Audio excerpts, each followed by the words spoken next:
días atrás se ha presentado en la ciudad de Posadas, en el edificio de la municipalidad, los resultados del diagnóstico 2025 del proyecto Las representaciones sociales del dengue y las prácticas de prevención en la ciudad de Posadas en relación al nivel educativo.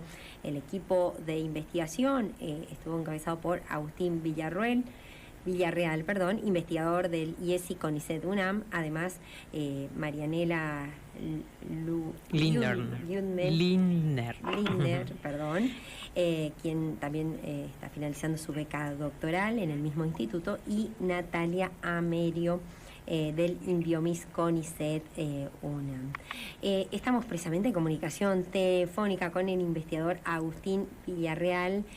Muy buenos días, Agustín. Te saluda Susana y María Cristina de la radio de la universidad.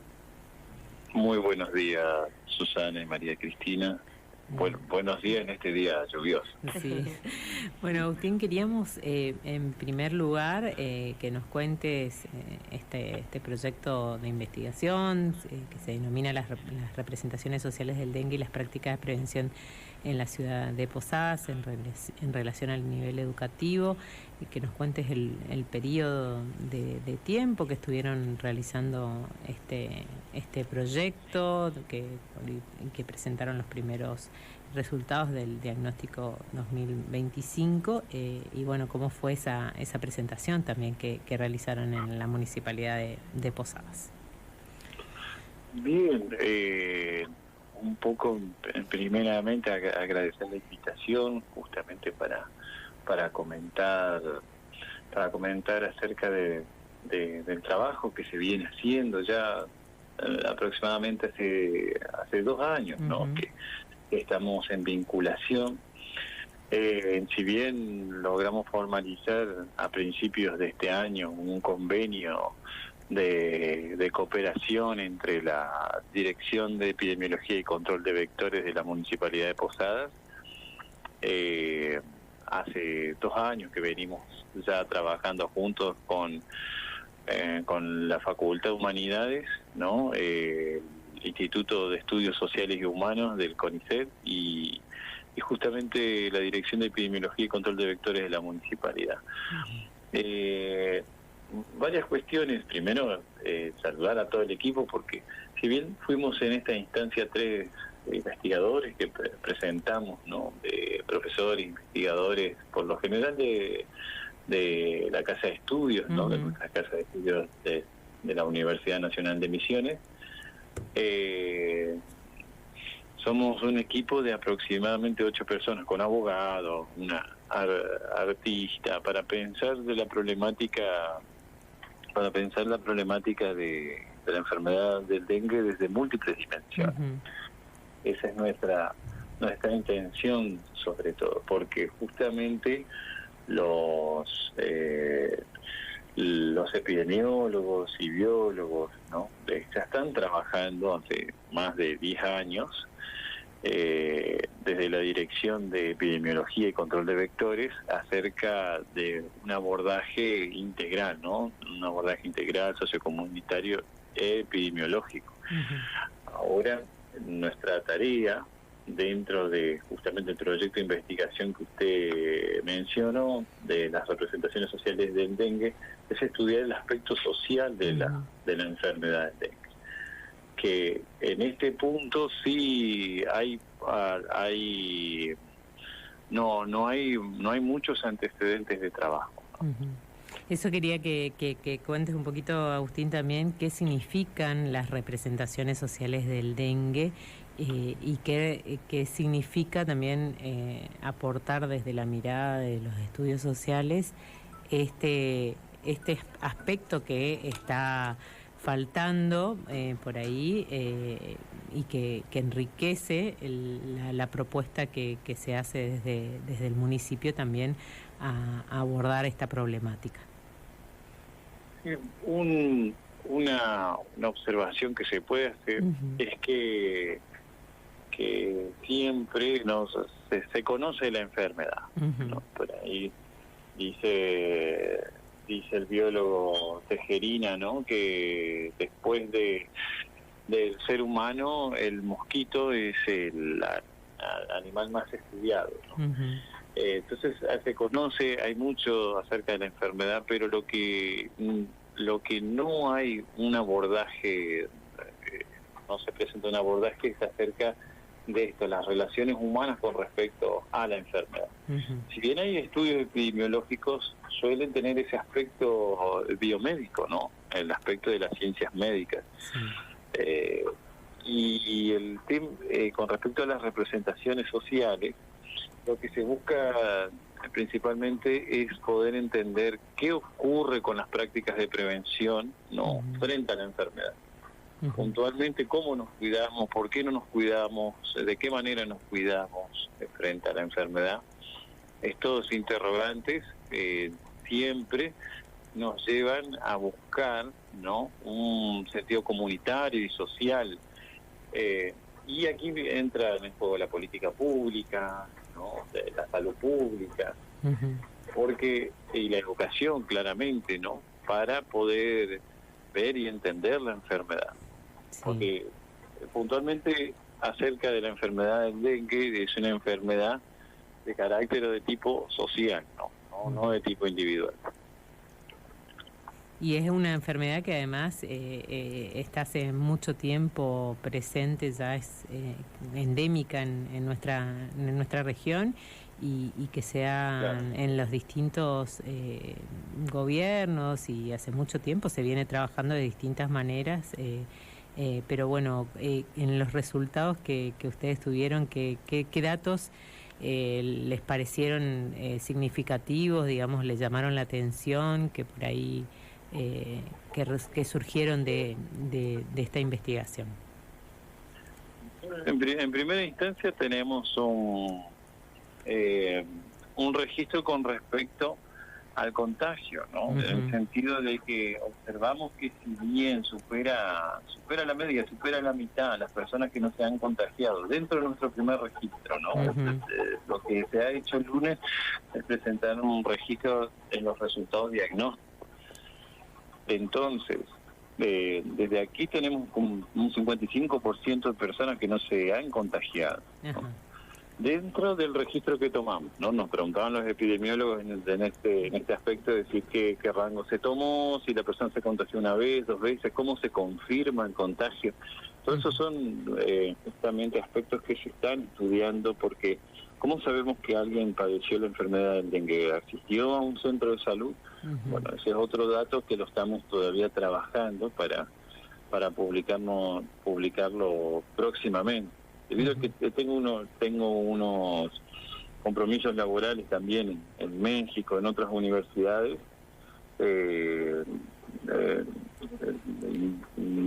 hay veces que exponer los resultados y demás lleva justamente un tiempo y un desplazamiento, por ejemplo, estar aquí en la provincia de Misiones y demás. Pero bueno, y Agustín, ¿cómo se haría, por ejemplo, porque en el año pasado, el verano pasado, no el de este año, el anterior, digamos, que hubo un brote bastante importante y que circularon varias cepas, en un momento desde la misma provincia advertían, digamos, si tenías tal cantidad de síntomas que ya tenías que estaban desbordados, digamos, tanto los hospitales y demás, y cómo se hace el registro de casos, y también mucha gente no accedía a hacerse el diagnóstico por análisis o de plaquetas. En los casos más graves, en todo caso, sí se realizó porque se tenían, y circulaba también otras enfermedades asociadas también, como el chikungunya, el Zika.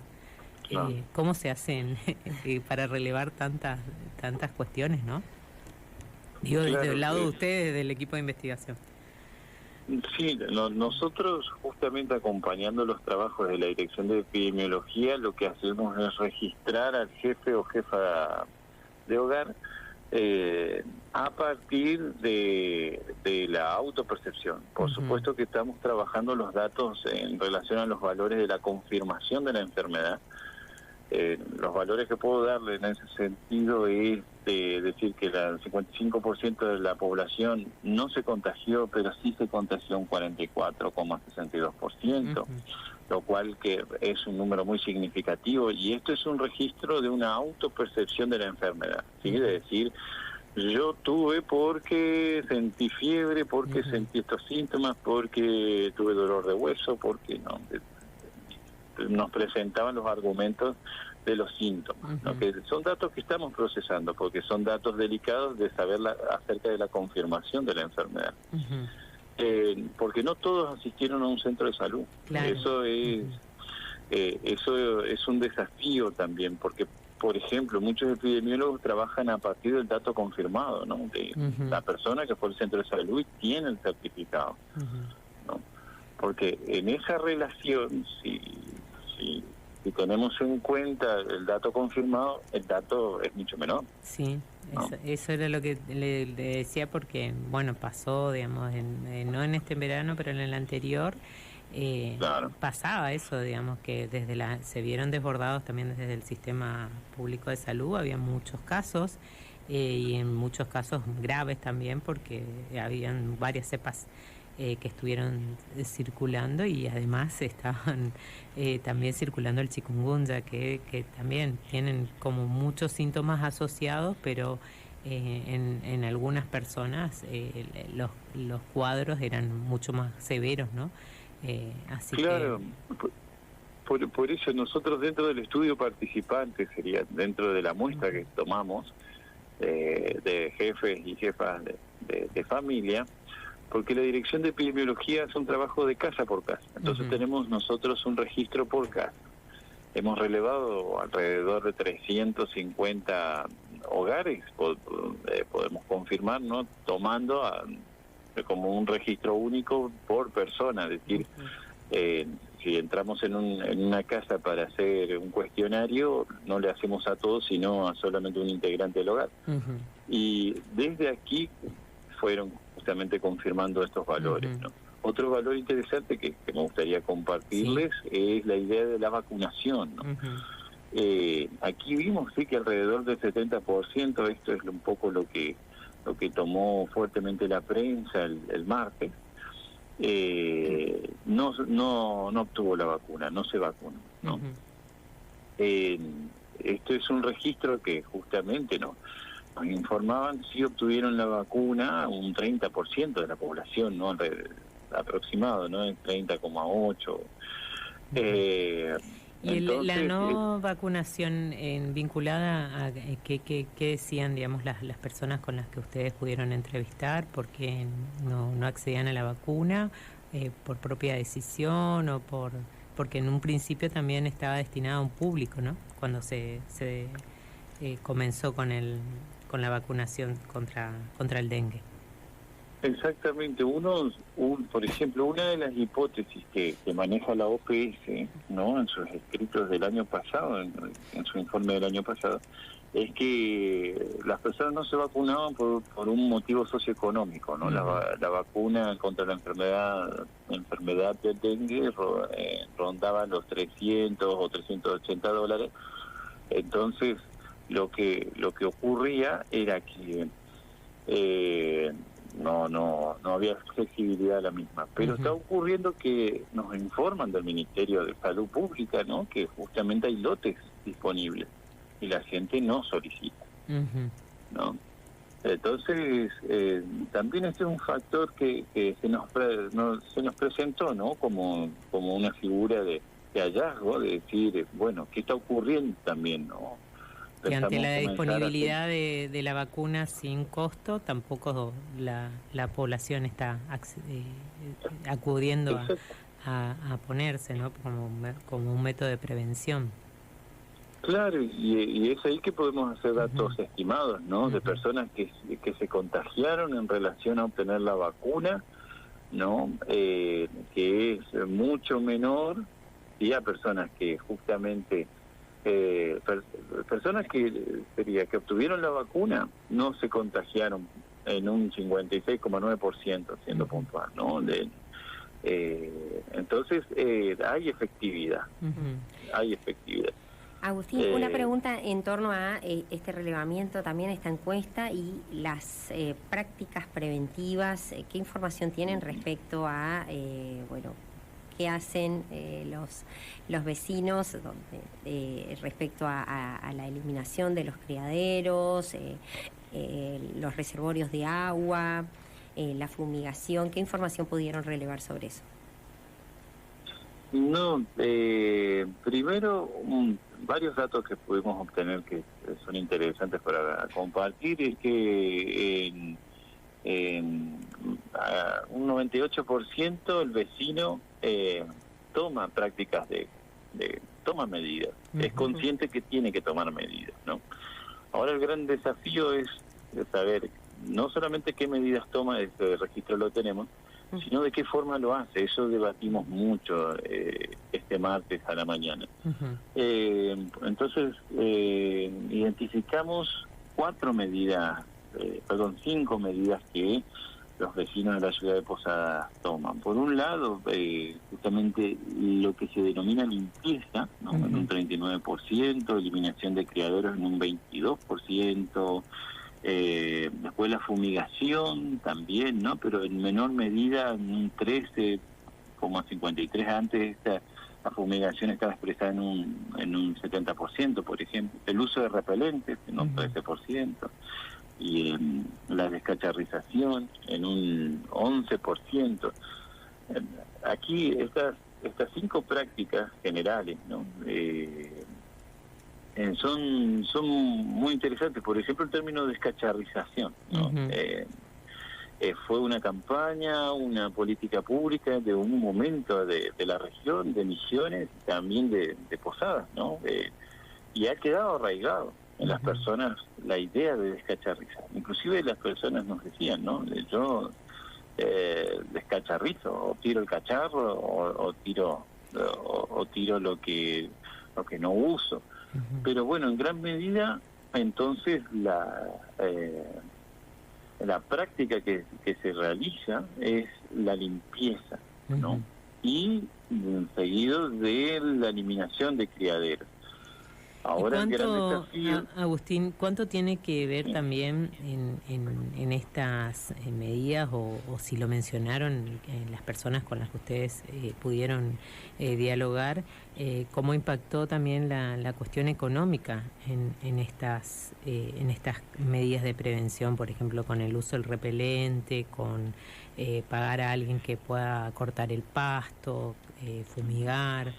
O bueno, en la municipalidad se hace un plan anual de descacharrizado en todos los barrios, pero entonces se accede a poder sacar los cacharros y demás elementos del hogar sin tener un costo para las familias. Pero ¿cómo influenció, digamos, en esto de la prevención el poder pagar, digamos, en algunos servicios o, por ejemplo, medidas de preventiva como el comprar un repelente?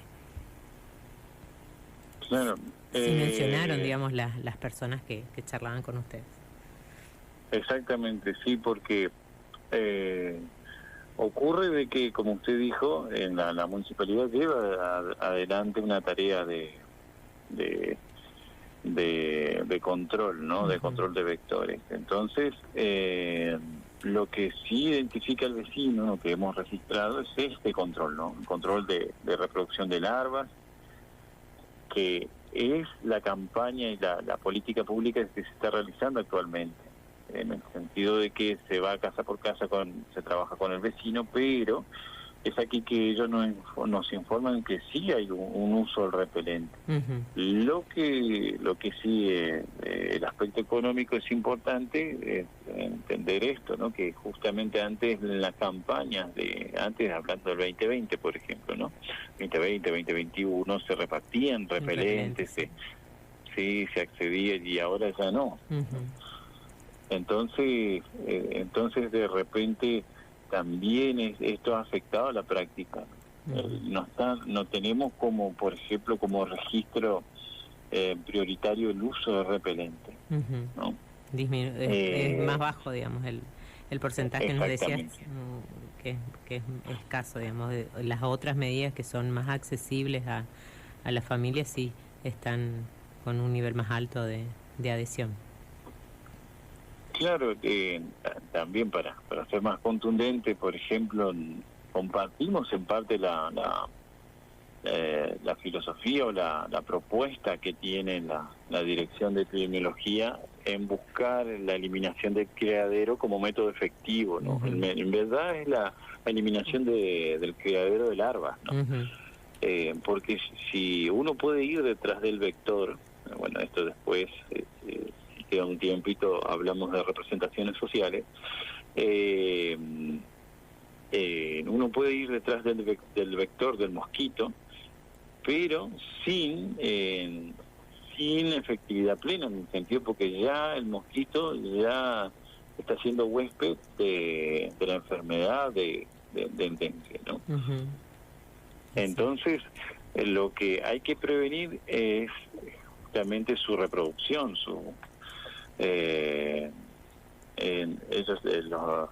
los mosquitos tienen algo que es el baile nupcial, ¿no? Uh-huh. Su reproducción, su reproducción efectiva. Uh-huh.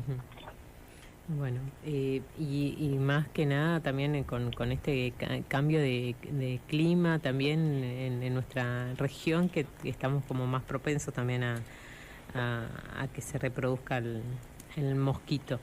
Así que bueno, y otros datos que nos quieras contar, digamos, que te llamaron la atención a vos como investigador también durante el desarrollo de la investigación y cuando ya estaban realizando el informe, los últimos datos, digamos, que te llamaron la atención a vos de esta investigación. Sí, nosotros utilizamos la teoría de las representaciones sociales de Claude Abric, que justamente utiliza niveles de asociación. Para ello hicimos dentro de este registro cuestionarios psicosociales, ¿no? Uh-huh. para ver qué piensa el vecino acerca del dengue, ¿no? Es un método bastante sencillo, ¿no? Por eso es que entrenamos, aparte del equipo de la dirección del Instituto de Epidemiología y Control de Vectores, porque se presentan niveles de vocación, por ejemplo, de pensar cómo se piensa en el mosquito y la persona nos va diciendo palabra por palabra lo que se le evoca, ¿no? Lo que se le viene a la mente. Uh-huh. Entonces, bueno, a partir de este análisis, ¿no? Procesando alrededor de 300 cuestionarios psicosociales, hicimos un análisis prototípico, ¿no? Que estos son cálculos o algoritmos estadísticos para ver cuántas veces se evocó, cuántas veces se mencionó, en qué orden, ¿no? Si fue en primera vez o en tercera vez o por cuarta vez. Y nos dio de resultado, ¿no? Que la representación como núcleo central aparece nuevamente el mosquito, la enfermedad, fiebre y fumigación. Anteriormente, yo con el CONICET había realizado un trabajo en el barrio Itambembiní, ¿no? En el 2021, con este mismo método para observar si el vector, o sea, el mosquito, seguía como núcleo central. Uh-huh. Y aparentemente lo sigue, ¿no? Uh-huh. Como núcleo central se nos aparece entonces la idea de mosquito, enfermedad, fiebre, fumigación, a la hora de pensar el dengue, ¿no? Uh-huh. Y todo lo que refiere, ¿no? A las medidas de prevención. Bueno, fumigación sí es una de estas medidas que está en el núcleo central, pero otras aparecen como primera línea de la periferia, son limpieza, agua, repelente, descacharrado, dolor de cabeza, ¿no? Esta mezcla de síntomas y justamente prácticas de prevención, pero es aquí que no aparece la vacuna. Que no aparece la vacuna, por ejemplo, ¿no? La vacuna aparece como el segundo grupo de contraste. Esto quiere decir que aparece muy alejado de los niveles de vocación. Cuando yo le pregunto a una persona, ¿qué pensás cuando pensás del dengue? Piensa en la vacuna como en quinto lugar, ¿no? Como es en lo que reflexiona después en un quinto momento. Uh-huh. Entonces, quizás esto, Agustín, no estará vinculado a cómo fue que se configuró también el acceso a la vacuna, que era por un sistema mediado por la tecnología y que eso imposibilitaba por ahí también el acceso a mayor cantidad de personas que ir al vacunatorio del barrio, al CAPS. Claro, esto hemos informado justamente al Ministerio de Salud, porque nosotros en este aspecto hasta aquí llega nuestra función como investigadores, ¿no? El equipo de investigación releva el dato, lo presenta, y desde aquí es que se puede comenzar a intervenir mediante la política pública. Uh-huh. Y mostró preocupación, ¿no? En el sentido de que la vacuna no aparece como una medida de prevención. No aparece como prioridad pensar la vacuna a la hora de pensar la enfermedad. Que por ejemplo sí ocurría, hay estudios, ¿no?, de diferentes investigadores que utilizan este método sobre el COVID-19, ¿no? Uh-huh.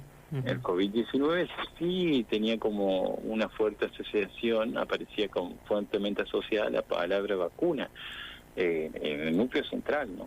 Pero aquí en este caso no. Sigue apareciendo el mosquito, ¿no?, como núcleo central de la representación social. Es desde aquí que podemos comenzar a pensar, ¿no?, una política pública, formas de intervención, porque es un dato muy importante, digamos, que están aportando ustedes, de que no aparezca la vacuna, teniendo la disponibilidad encima ahora dentro de lo posible. Antes tenía un costo, claro, y solamente estaba accesible para un grupo etario, y ahora está disponible para toda la población, y sin embargo no se está acudiendo a aplicarse, así que es un dato bastante importante para que se trabaje desde el área de inmunización, ¿no? Claro, para ver todas las políticas en salud, ¿no? Uh-huh. Justamente se están llevando a cabo. Observamos que inmediatamente en el día de ayer ya se están informando de un plan de vacunación, uh-huh, ¿no? Están justamente en un rango de edad de 18 a 25 años, si no me equivoco, en la convocatoria de Alegramed, ¿no? Uh-huh. El sistema de la app, ¿no? La app para solicitar el turno para la vacuna. Uh-huh. Lo que es importante e interesante es que hay lote disponible. Uh-huh. Eso llama poderosamente la atención, porque si no lo había, ¿no?, en el sentido de que no se consigue la vacuna, bueno, y sí estamos en un problema que enuncia la OPS para justamente para los estados de América Latina, en el sentido de que comentan que el problema de la vacuna tienen como hipótesis, presentan como hipótesis la problemática socioeconómica, ¿no? Uh-huh. El acceso a la vacuna no es posible, por ejemplo, en Panamá, en Costa Rica, pero aquí estamos frente a otra situación, ¿no? Uh-huh. Que todavía estamos, esto fue uno de los interrogantes que se presentó en el día martes, ¿no? De un desafío, en verdad, ¿no? Una nueva hipótesis. Usted tiene 30 minutos. Bien. ¿Qué piensa justamente el ciudadano sobre la vacuna que no la quiere obtener? Uh-huh. Porque aquí entrarían varios mitos, inclusive entrarían, por ejemplo, la figura conspirativa, ¿no?, de los antivacunas o no. Habría varias hipótesis para estudiar desde aquí, ¿no? Uh-huh. Agustín, te agradecemos muchísimo por este tiempo. Tiene Estamos 29 con alguna cuestión tecnológica. Te agradecemos segundos. muchísimo por este tiempo, y bueno, estaremos siguiendo también los avances de esta investigación, y esperemos que pronto también se vayan traduciendo y sirvan para políticas públicas de implementación inmediata. Muchas gracias. No, muchas gracias a ustedes, y bueno, estaremos al pendiente para después la presentación del segundo momento de los... Usted tiene, bueno, muchísimas 28 gracias. Hasta luego. Minutos. Hablamos con Agustín Villarreal, el doctor Agustín Villarreal,